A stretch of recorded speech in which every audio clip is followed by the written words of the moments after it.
Hukum acara perdata latihan 4.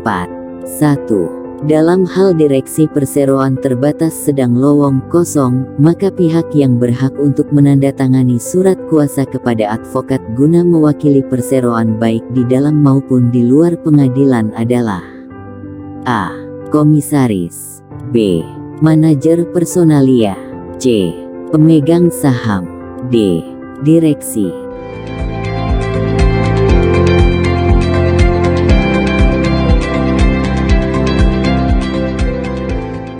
2. Bila sebuah perseroan terbatas dinyatakan pailit, maka gugatan ditujukan kepada A.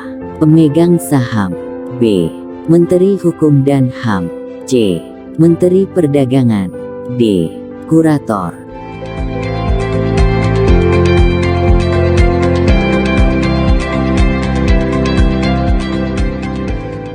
3. Terhadap gugatan yang diajukan oleh penggugat, tergugat mempunyai hak untuk mengajukan A. Perlawanan, B. Bantahan, C. Jawaban, D. Verzet.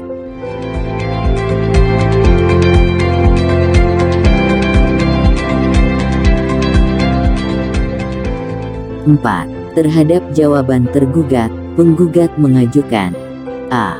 Replik, B. Eksepsi, C. Duplik, D. Permohonan eksekusi.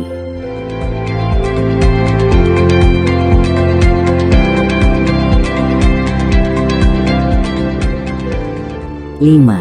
Sedangkan tanggapan tergugat terhadap replik adalah A. Duplik, B. Eksepsi, C. Pledoi, D. Somasi.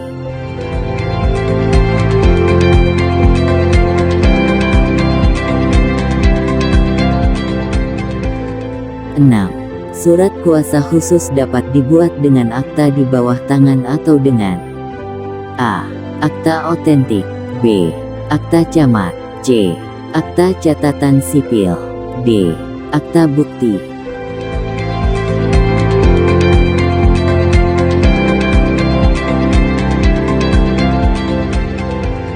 7.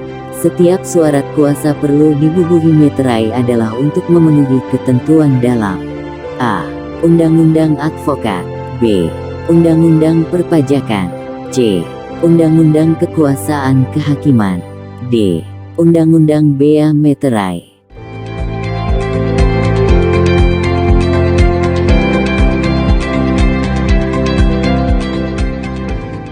8. Pemberian kuasa lisan dapat dilakukan di A.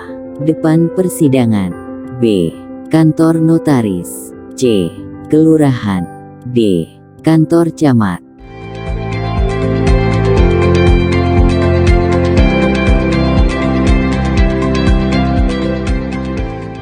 9. Surat kuasa yang dibuat di luar negeri dengan mempergunakan bahasa asing apabila hendak dipergunakan di pengadilan maka surat kuasa tersebut harus A. Dilegalisir oleh kedutaan atau perwakilan Indonesia di luar negeri, B. Tidak perlu dilegalisasi, C. Diterjemahkan ke dalam bahasa Indonesia oleh penerjemah tersumpah, D. A dan C benar.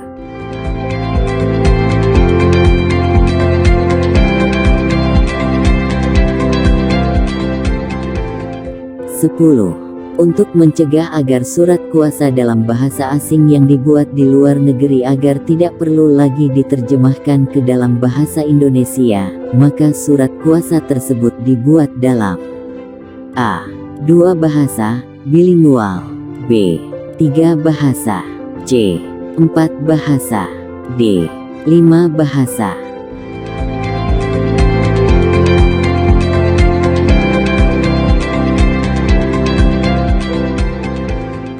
11. Pejabat yang berwenang untuk mengangkat sumpah penerjemah tersumpah adalah A.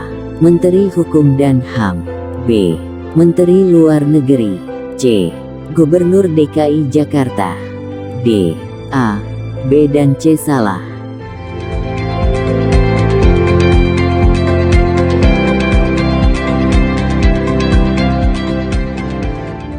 12. Apabila negara digugat di pengadilan, pihak yang mewakili negara dalam menghadapi gugatan adalah A. Pengacara negara yang diangkat oleh pemerintah. B. Jaksa. C. Orang-orang tertentu atau pejabat-pejabat yang diangkat atau ditunjuk. D. A, B dan C benar.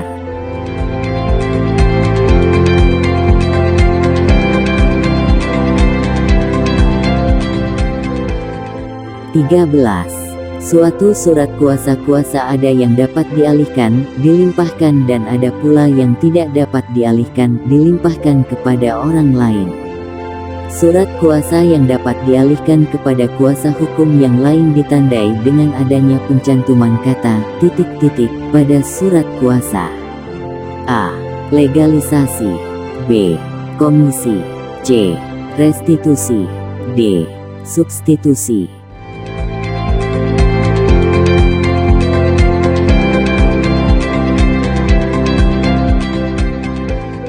14. Substitusi maksudnya adalah A. Merampas. B. Mengambil alih. C. Menduduki. D. Menggantikan.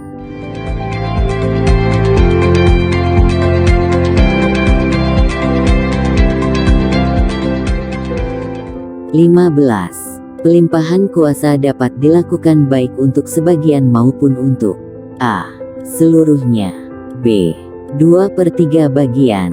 C. 3/4 bagian. D. 4/5 bagian.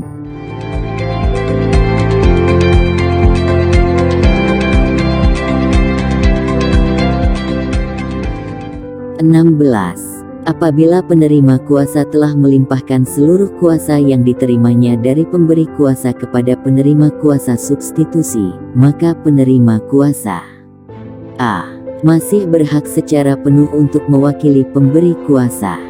B. Masih berhak mewakili pemberi kuasa untuk hal tertentu. C.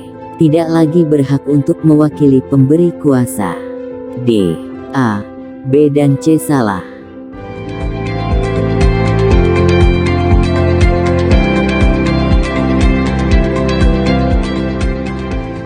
(17) Contoh surat kuasa substitusi untuk sebagian adalah A.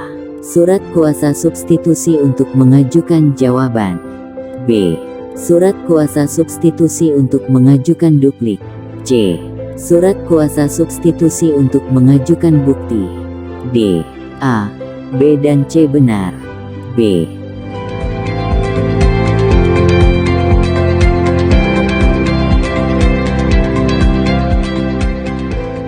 18. Yang menjadi pemberi kuasa dalam surat kuasa substitusi adalah A. Prinsipal. B. Notaris. C. Penerima kuasa awal terdahulu. D. Siapa saja.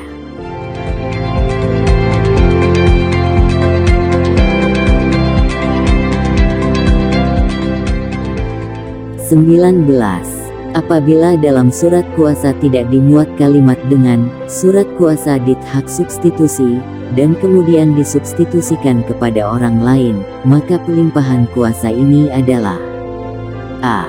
Sah secara hukum. B. Tidak sah. C. Hampir sah. D. Dapat disahkan.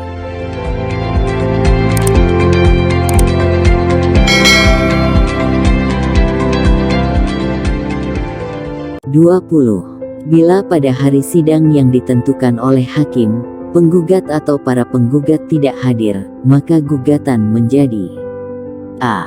Dibatalkan. B. Diperbaiki. C. Gugur. D. Dianggap tidak pernah ada.